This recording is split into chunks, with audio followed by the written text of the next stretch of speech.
Yo, what is up, guys? It is yours truly, KingAce. I'm here to give you guys a Black Clover video. It's been a while since I made a Black Clover video, but today we're going to do one. Yes, Black Clover is one of the mainstay series on my channel. It's been my favorite anime since 2017. It's the only anime that I'm actually caught up to anime only wise. I don't read the manga. I don't need to. I don't want to. The anime is beautiful. It's great. And I want to do a top 10 moments in the Elf Reincarnation arc. The only reason why I want to do this is because it just ended last week. And it was about 30 odd some episodes. There was a lot of moments, a lot of fights, but I want to rank it top 10. These are my top 10 moments. But of course, some of you will agree. So without further ado, let's get started. Coming in at number 10 is Vanessa and Magda and Asta versus Elf Luck. Yes, this is Elf Possessed Luck. It was a beautiful fight. One of the main reasons why I love this fight is because it goes in depth with the relationship between Magda and Luck. Again, these side characters in the Black Bulls who get a lot of screen time when they need to and when it's necessary, it just comes out as compelling and just great and beautiful. Story arcs for many characters or side mini characters or whatever is always great, and this fight in particular is amazing in a sense because we get more again of the relationship and the compelling layers to Luck's character and seeing him actually get saved by Asta's new sword or the Demon Dweller sword originally by Lick. Beautiful. It was just really great, and I've grown to really like Luck. So to see him get possessed by an elf and having Magda and Vanessa with her fate magic and her thread magic, it's just amazing. The fight all in all was great, and it really was goosebumps worthy. The moment was there, and when they saved Luck and he got back into his happy and good ways, it's a great rival between Magda and Luck. That's another thing. A great rival that's outside of the main characters, which is Asta and Magda and Luck. I mean, come on now, you can't hate it. It's good to be loved. Coming in at number 9 is Finral's last stand against his brother.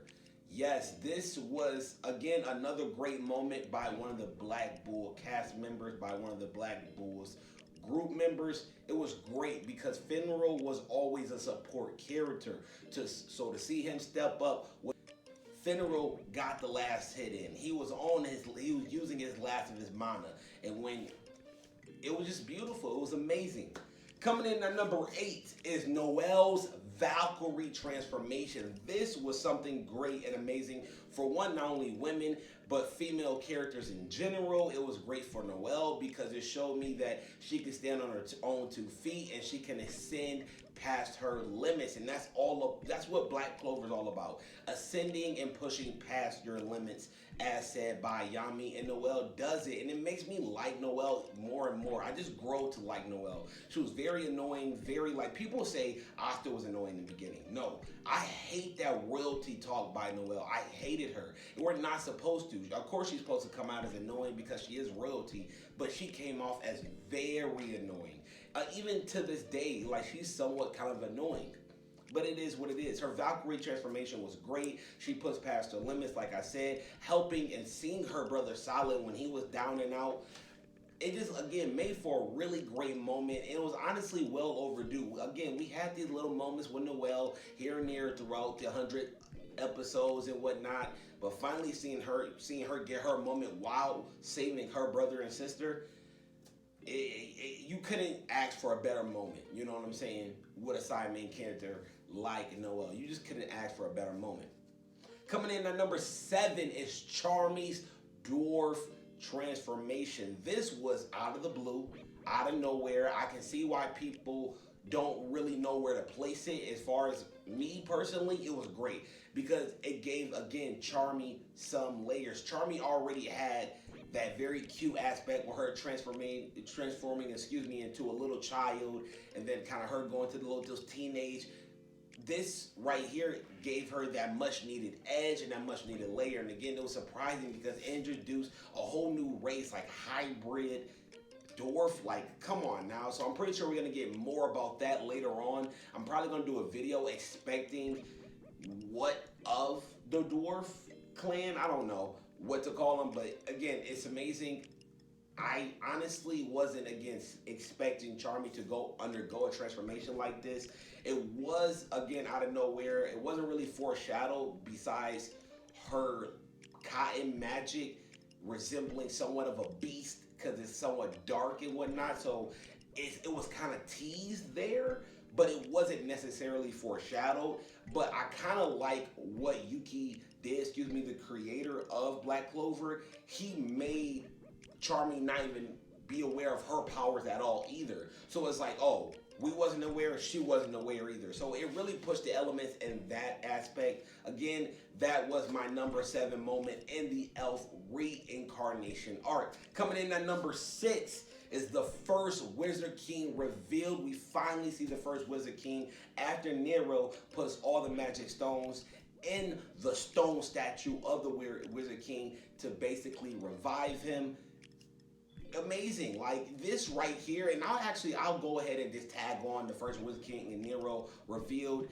It was amazing to me because seeing first off Nero actually become a human, like something was always weird about Nero. So to finally go to episode 115 or something like that, and to see Nero actually be something and something else besides just an anti-magic bird, that was great. But then seeing the first Wizard King and seeing his backstory and his powers and why he was so revered after 500 times, like, yo, that was great. I didn't even expect that in the Elf reincarnation arc. And then seeing his ties to Lick, like, yo, everything about it was great. And I honestly didn't put 2 and 2 together. When the young boy or young man or whatever who met Lick 500 years ago, that was the first Wizard King. I didn't even put 2 and 2 together, excuse me.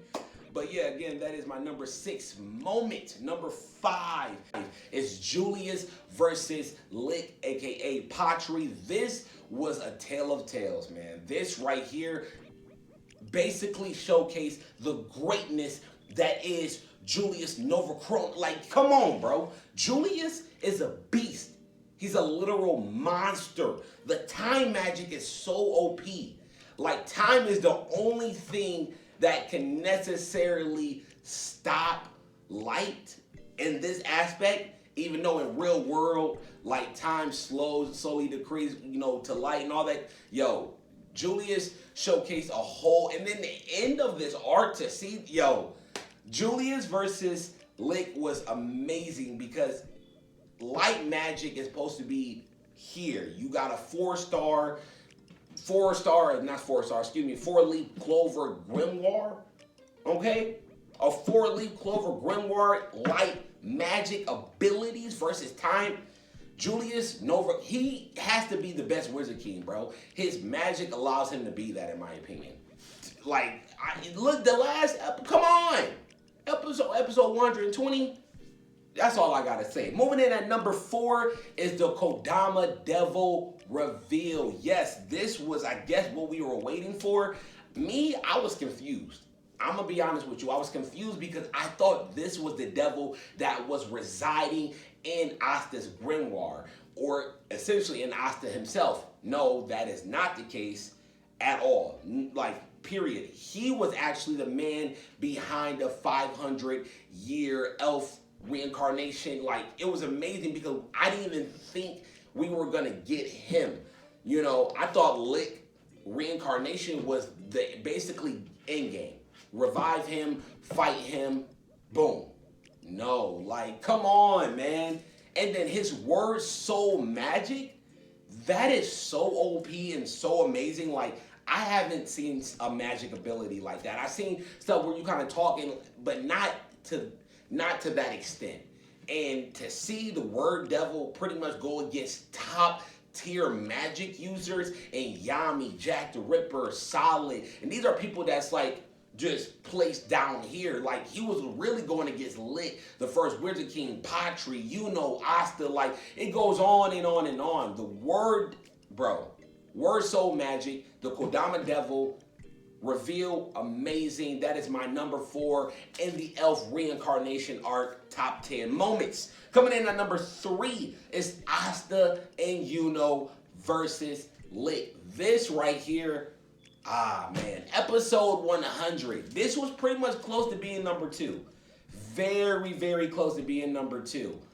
The main reason why I almost had it at number 2 was because the episode itself, the animation was godlike. The animation was beautiful. It was everything you really wanted in a Black Clover anime. The fluidity.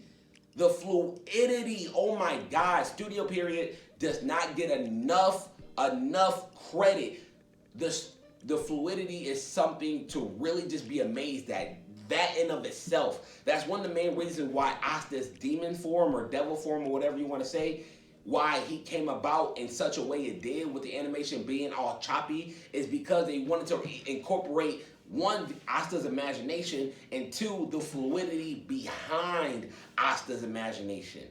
It was crazy. Again, episode 100, Asta and Yuno versus Lick, that was amazing. Seeing Asta and Yuno tag team against Lick and then find out later on who Lick is to Yuno, like, when you place moments like these back to back, it's really hard to decide which is the best.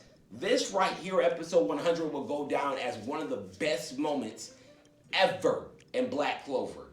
One of the best moments of the year when it came out, 2019, Black Clover, period.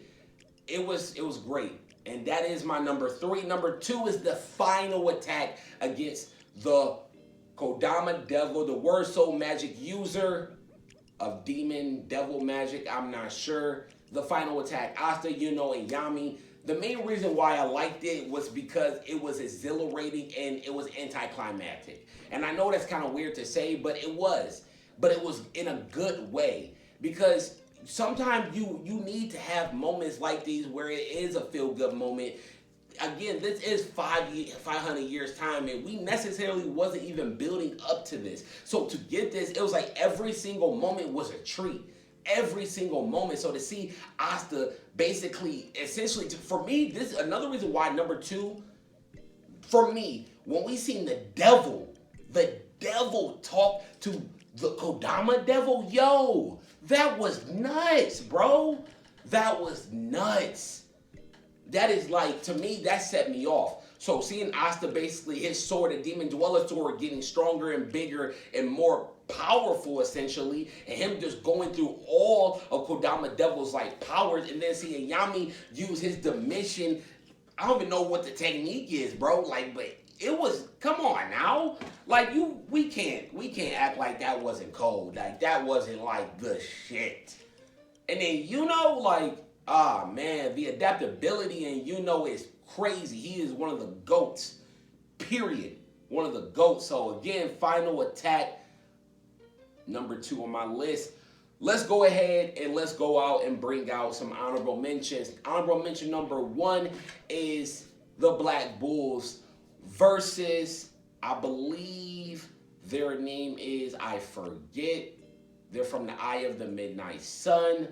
But that was a good fight. But essentially, the introduction of Henry. I thought that moment was good. I didn't think it belonged, again, in the top 10. But seeing his powers and seeing everything that kind of led up to Henry, and then Henry, the aftermath, with him saving Asta and stuff like that, I really enjoyed it. I enjoyed his character. I enjoyed the layers behind his character. And I'm finally happy we see Henry. And hopefully we see more of him in the future, because he's a very interesting character, essentially. And then, again, also seeing, like, Gauche, or Goosh, or whatever his name is, and Gray, those are all great moments. But number 1, the first and final, the greatest moment in the Elf Reincarnation arc, Marilona versus Raya and company elves. Yes, Marilona, bro, she is a literal beast, okay? When we talk about characters who resemble, who body the bad, we talk about Sasuke at times. We talk about Vegeta at times.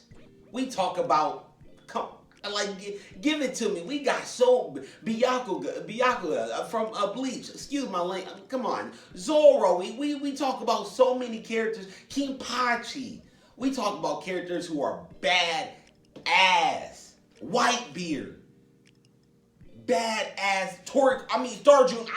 It can go on and on, but Marilona, she earned her spot. That is one of the.